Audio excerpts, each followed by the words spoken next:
வணக்கம் traders, welcome to pre market report. இன்றைக்கி நம்ம இந்த வீடியோவில் ஜூன் 4ஆம் தேதி புதன்கிழமை நிஃப்டி அண்ட் பேங்க் நிஃப்டி எப்படி பெர்ஃபார்ம் ஆக போகுதுங்கிறத நம்ம பார்க்க போகிறோம். அண்ட் நம்ம அதுக்கு முன்னாடி நிறையா பேர் நமக்கு வந்து கமெண்ட் பண்ணியிருந்தாங்க நேற்று. என்னென்னா 25,000 நிறையா கால் ஆப்ஷன் வாங்கி வச்சுருந்தாங்க மேலே போகும்னு எக்ஸ்பெக்ட் பண்ணி. ஆனால் பார்த்தீங்கன்னா மார்க்கெட் வந்து டவுன் சைட் ப்ரைஸ் கரெக்ஷன் போயிட்டுருக்கு அப்படின்னு. ஸோ அப்போது வந்து இவங்க ஹோல்டிங் பண்ணிகிட்டு இருக்கிறதுல நிறையா லாஸ் இருக்குது. அப்போ வந்து மார்க்கெட் இங்கேருந்து 25,000க்கு ரெக்கவரி ஆகுமா அப்படின்னு, அட்லீஸ்ட் கொஞ்சம் மூவ்மெண்ட் போனால் கூட அந்த லாஸ் கம்மியாகும்னு. ஆனால் இப்போ இருக்க சூழ்நிலையில் நமக்கு பார்க்கும்போது நிஃப்டி வந்து 25,000 ரீச் ஆகிறதுக்கு கொஞ்சம் கஷ்டம் அப்படிங்கிறதா ஒரு கண்டிஷன். ரெண்டாவது பார்த்தீங்கன்னா நமக்கு வந்து இன்றைக்கி ஓப்பன் ஆகும்போது 24,500 இருக்கு பாருங்கள். இந்த ரேஞ்சுக்கு மேலே ஓப்பன் ஆச்சு, அதாவது க்ரீன் கேண்டிலாக வந்து மேலே போச்சுன்னா எக்ஸ்பைரிக்குள்ளே கொஞ்சம் சான்ஸ் இருக்குது. ஆனால் சப்போஸ் இன்றைக்கி வந்து இந்த ட்ரெண்டிங் சேனல் நம்ம போட்டிருக்கோம் ஒன்று. ரெண்டாவது இந்த 24,500ங்கிறதுக்கு கீழே வந்துருச்சுன்னா, இல்லைனா இந்த ரெட் லைனில் ஓப்பன் ஆச்சுன்னாவே மார்க்கெட் வந்து டவுன் சைட் போக போகுதுன்னு தான் அர்த்தம். ஸோ அதனால் நீங்கள் வந்து ரொம்ப லாஸை வந்து ஹோல்ட் பண்ணாதீங்க. உங்களோட ஸ்டாப் லாஸ் வந்துருச்சுன்னா தயவுசெய்து கண்டிப்பாக வந்து நீங்கள் வந்து எக்ஸிட் ஆயிருங்க. இன்றைக்கும் மார்க்கெட் வந்து மேலே வரலைன்னா நம்மளோட 25,000 ரீச் ஆகிறது கஷ்டம். ஓகே, இப்போ நம்ம ஃபஸ்ட்டு வந்து ப்ரைஸ் ஆக்ஷன் பார்ப்போம். நிஃப்டி 50 அண்ட் நிஃப்டி 50 பார்த்தீங்கன்னா நமக்கு ஒரு ஒரு 4 நாளாகவே பார்த்தீங்கன்னா மார்க்கெட் வந்து ஒரு டவுன் சைட் ட்ரெண்டில் தான் இருக்குது. இந்த ஒரு ட்ரெண்டிங் சேனல் நம்ம வந்து ட்ரா பண்ணியிருக்கோம். இந்த ட்ரெண்டிங் சேனலை அழகாக ஃபாலோ பண்ணிகிட்ருக்கு. அப்போது நிஃப்டி 50 கண்டிப்பாக மேலே போகணும்னா இந்த ட்ரெண்டிங் சேனலுக்கு மேலே பிரேக் ஆகணும். இதுதான் ஃபஸ்ட் கண்டிஷன் ஒன்று. ரெண்டாவது, நமக்கு நிஃப்டி 50க்கு இந்த இடத்துல இருந்தது சப்போர்ட்டாக இருந்தது. இப்போ வந்து பார்த்தீங்கன்னா ஒரு ஸ்ட்ராங் ரெசிஸ்டன்ஸாக மாறிடுச்சு. இந்த R1 அதாவது 24,700ங்கிறது பார்த்தீங்கன்னா ரொம்ப ஒரு ஸ்ட்ராங்கான ரெசிஸ்டன்ஸ். அப்போது இந்த ரெசிஸ்டன்ஸை தாண்டதுக்கு தான் நிஃப்டி ரொம்ப கஷ்டப்பட்டுச்சு.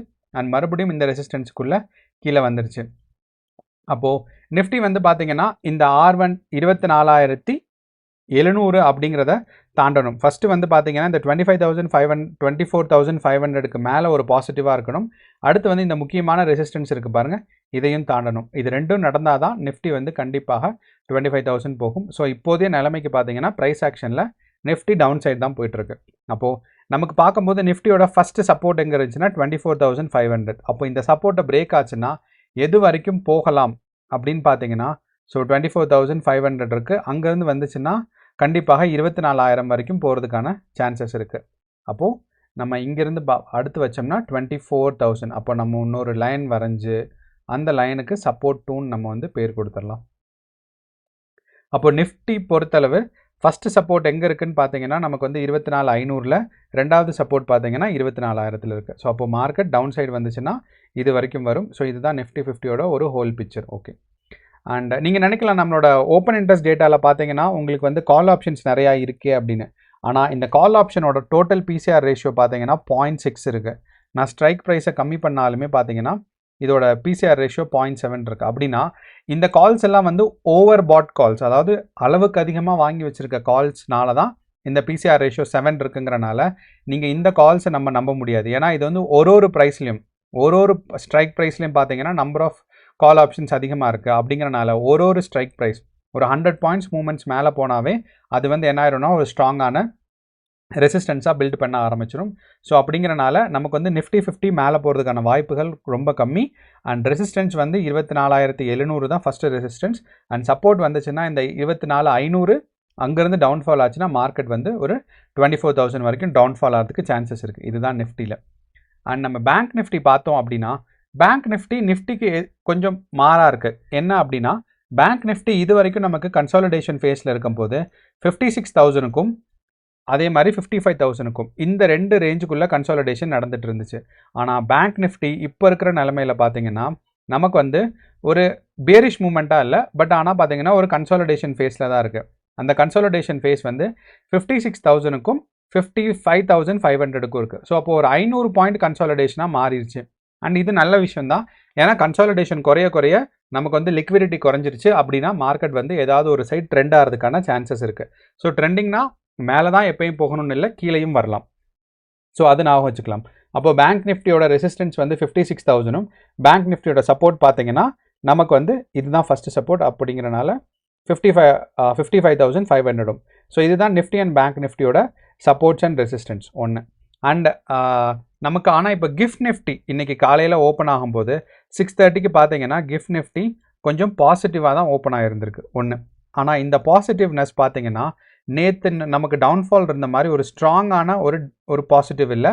பார்த்தீங்கன்னா ஒரு சின்ன சின்ன கேண்டில்ஸ் ப்ளஸ் வந்து நிறையா டாஜி கேண்டில்ஸ் ஃபார்ம் ஆயிருக்கு இந்த கிஃப்ட் நிஃப்டியில். அண்ட் நான் 3 மினிட்ஸ் டைம் ஃப்ரேமில் வச்சுருக்கேன். இதே இது நான் 15 மினிட்ஸ் டைம் ஃப்ரேமில் வச்சாலுமே பார்த்தீங்கன்னா நமக்கு ஒரு ஸ்ட்ராங்கான ஒரு க்ரீன் கேண்டிலுக்கு அப்புறம் 2 ரெட் கேண்டில் ஃபார்ம் ஆகிருந்திருக்கு. ஸோ அப்படிங்கிறனால நமக்கு வந்து கிஃப்ட் நிஃப்டி இன்றைக்கி ஓப்பனிங்கில் நமக்கு என்ன சொல்லுதுன்னா மார்க்கெட் மேலே போகிறதுக்கான வாய்ப்புகள் கொஞ்சம் கம்மி அப்படிங்கிறத சொல்லுது. ஏன்னா ஒரு ஸ்ட்ராங்கான க்ரீன் கேண்டில் வரல ஒன்று. ரெண்டாவது பார்த்தீங்கன்னா இந்த க்ரீன் கேண்டிலை ஃபாலோ ஆகி 2 ரெட் கேண்டில் வந்துட்டுருக்கு. சப்போஸ் இப்போ நான் ரெக்கார்ட் பண்ணும்போது ஆல்மோஸ்ட் டைம் வந்து பார்த்தீங்கன்னா 7 o'clock. அப்போது நீங்கள் 9 o'clock வரைக்கும் கிஃப்ட் நிஃப்டியை வாட்ச் பண்ணலாம். வாட்ச் பண்ணிவிட்டு நீங்கள் மறுபடியும் டிசைட் பண்ணலாம். ஏன்னா சப்போஸ் இதுக்கப்புறம் கிஃப்ட் நிஃப்டி டக்குன்னு ஸ்கை ராக்கெட் பண்ணிச்சுன்னா நமக்கு வந்து நிஃப்டி மேலே போகிறதுக்கான சான்சஸ் இருக்குது. இல்லை இதுக்கப்புறம் கிஃப்ட் நிஃப்டி வந்து ஒரு டவுன் சைட் வந்துச்சுன்னா நம்ம எக்ஸ்பெக்ட் பண்ணுறது சரி தான், கிஃப்ட் நிஃப்டி டவுன் சைட் வந்திருக்குன்னு. ஏன்னா நான் இதுக்கு லேட்டாக வீடியோ ரெக்கார்ட் பண்ண முடியாதுங்கிறனால நான் 6:30லேருந்து 7:30 வரைக்கும் இருக்கிற ஒரு டைம் ஃப்ரேமில் பார்க்குறேன். அப்போது கிஃப்ட் நிஃப்டி பாசிட்டிவாக இல்லை. இதுதான் நம்மளோட ஹோல் கன்க்ளூஷன். அண்ட் நம்மளோட நிஃப்டி 50 நம்ம சொன்ன மாதிரியே ஓப்பன் இன்ட்ரெஸ்ட் டேட்டாவில் பார்க்கும்போது மல்டிபிள் கால்ஸ் இருக்குது. அப்படிங்கிறனால ஒரு 100 பாயிண்ட்ஸ் மேலே போனாலுமே நமக்கு வந்து ஸ்ட்ராங்கான ரெசிஸ்டன்ஸ் பில்ட் ஆகிருக்கு. ஸோ அப்படிங்கிறனால நிஃப்டி மேலே போகிறதுக்கான சான்சஸ் கொஞ்சம் கம்மி. ஆனால் அதே சமயம் நமக்கு பேங்க் நிஃப்டி பார்க்கும்போது கிளியராக இருக்குது. என்ன அப்படின்னா மேலே போனால் 56,000, டவுன்ஃபால் ஆச்சுன்னா 55,000, அண்ட் அதுக்கு கீழே டவுன்ஃபால் ஆச்சுன்னா ஒரு 55,500 அண்ட் 55,000 இதுதான் இருக்குது. ஸோ அப்படிங்கிறனால இந்த 55,500 is a week support for bank Nifty. ஏதோ லாக் அவுட் ஆயிடுச்சு, I think like broker reconnection வரும்போது லாக் அவுட் ஆகும்.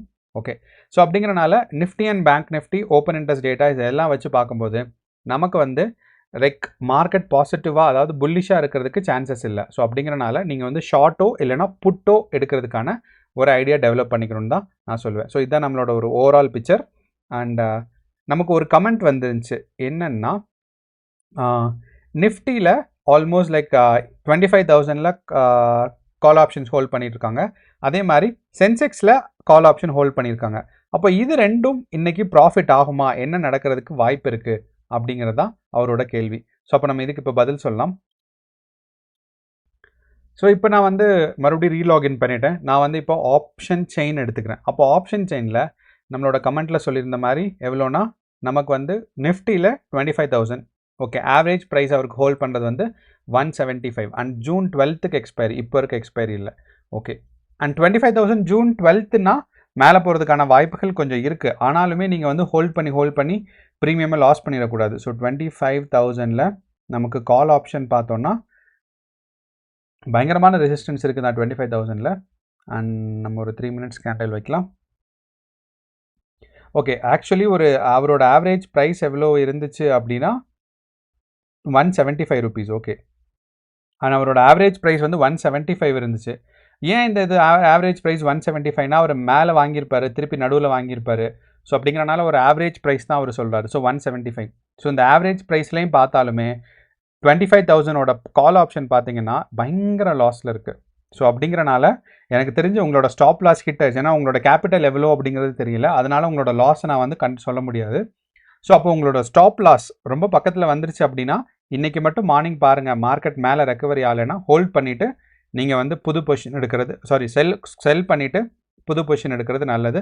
அப்படி இல்லைன்னா ஆப்போசிட் லெக்கில் நீங்கள் வந்து பொசிஷன் எடுத்தீங்கன்னா உங்களுக்கு வந்து லாஸ் கம்மியாகும். ப்ராஃபிட் வருமாங்கிறது சொல்ல முடியாது, பட் லாஸ் கம்மியாகிறதுக்கான வாய்ப்புகள் இருக்குது. ஸோ இது வந்து நம்ம நிஃப்டி 50ல் 25,000ஓட கால் ஆப்ஷன். அண்ட் இதோட டெல்டா பார்த்தீங்கன்னா 1.3 ஆயிடுச்சு. யூஸ்வலாக டெல்டா வந்து 0.3 0.4 இருந்துச்சுன்னா அட்லீஸ்ட் ரீச் ஆகிறதுக்கு சான்சஸ் இருக்குன்னு சொல்லலாம். ஆனால் நமக்கு வந்து 0.1 ஆயிடுச்சுன்னா என்னென்னா நிஃப்டி வந்து 100 பாயிண்ட்ஸ் மூவ் ஆனால் தான் இது வந்து 1% மூவ் ஆகும். ஸோ அதுதான் ஒரு கணக்கு. ஸோ அப்படிங்கிறனால நீங்கள் வந்து டெல்டா ரொம்ப கம்மி ஆயிடுச்சுங்கிறனால நீங்கள் கொஞ்சம் யோசிக்கலாம் 25,000க்கு. ஆனால் அதே மாதிரி சென்செக்ஸில் அவர் என்ன சொல்லியிருந்திருக்காரு, சென்செக்ஸில் இட் வாஸ் லைக் 82,000ல் ஆவரேஜ் ப்ரைஸ் ஆல்மோஸ்ட் லைக் 450க்கு ஹோல்ட் பண்ணுறாரு. 82,000. அப்போது சென்செக்ஸோட கால் ஆப்ஷன் 82,000 ரெசிஸ்டன்ஸ் கம்மியாக தான் இருக்குது. அண்ட் டெல்டா வரல 82,000. ஆக்சுவலி அப்போது அப்படின்னா it is like far out of the money. Delta வந்து கால் ஆப்ஷனில் வரலை அப்படின்னா far out of the money. So அப்படிங்கிறத நீங்கள் கொஞ்சம் கேர்ஃபுல்லாக இருக்கணும். ஏன்னா உங்களுக்கு வந்து ப்ரைஸ் வந்து கம்மியாக இருக்குன்னு நீங்கள் வாங்கியிருந்திருப்பீங்க 82,000. இங்கே இருக்குது. ஓகே, அண்ட் இப்போ இருக்கிற average price I think market வந்து ரீலோட் ஆகுது, என்னால் இந்த டேட்டாஸ் எடுக்க முடியல. ஸோ இருந்தாலுமே சென்செக்ஸ் வந்து ஃபார் அவுட் ஆஃப் த மணியில் இருக்குது. நீங்கள் ஹோல்ட் பண்ணி பாருங்கள். உங்களுக்கு வந்து ஸ்டாப் லாஸ் பக்கத்தில் வந்துருச்சுன்னா ரொம்ப இது ப்ராஃபிட்டை வந்து பிடிச்சி வைக்கணும்னு நினைக்காதீங்க. லாஸை கண்டிப்பாக ஸ்டாப் லாஸ் வந்தால் எடுத்துடணும். ரெண்டாவது, தயவு செய்து ஒரு நாளைக்கு ஒரு 2 இல்லைன்னா 3 ட்ரேட் மட்டும் எடுங்க. வந்தால் ப்ராஃபிட், இல்லைன்னா உங்களுக்கு வந்து லாஸ் அப்படிங்கிறத அக்செப்ட் பண்ணிட்டு அமைதியாக இருக்கணும். இன்றைக்கி டே நல்லா இருக்குது, first trade, second trade, third trade 3 ட்ரேடுமே எனக்கு வந்து நல்ல ப்ராஃபிட் கொடுத்துச்சுன்னு 4வது ட்ரேட் எடுக்க போகாதீங்க. இது வந்து ஒரு எமோஷனல் கண்ட்ரோல் பண்ணுறது ஒன்று. ரெண்டாவது, லாஸ் ஆயிடுச்சு, நான் பாசிட்டிவ் ஆக்கணும்னு சொல்லி அதுக்கு பேர் ரிவெஞ்ச் ட்ரேடுன்னு சொல்லுவாங்க. மறுபடியும் பொசிஷன் எடுக்கிறது. ஸோ பாதி காசு அதில் வர பர்சன்டேஜ் அண்ட் ப்ராஃபிட் பர்சன்டேஜில் நிறையா அமௌண்ட் எதுக்கு போயிடும்னா கமிஷனுக்கே போயிடும். ஸோ அப்படிங்கிறனால நீங்கள் வந்து கொஞ்சம் கமிஷன் இருக்குது, அப்புறம் டேக்ஸ் இருக்குது. ஸோ அப்படிங்கிறனால revenge trade and multiple trades எடுக்கிறத தவிர்த்துக்கோங்க. ஒரு நாளைக்கு அதிகபட்சம் ஒரு 3 போகலாம், அவ்வளோதான். ஒரு ட்ரேட் எடுத்தால் பெஸ்ட்டு, ஆனால் மல்டிபிள் ட்ரேட்ஸ் எடுக்காதீங்க. இதுதான் ரொம்ப முக்கியம். லாஸ்னால் லாஸ் அக்செப்ட் பண்ணிக்கணும்.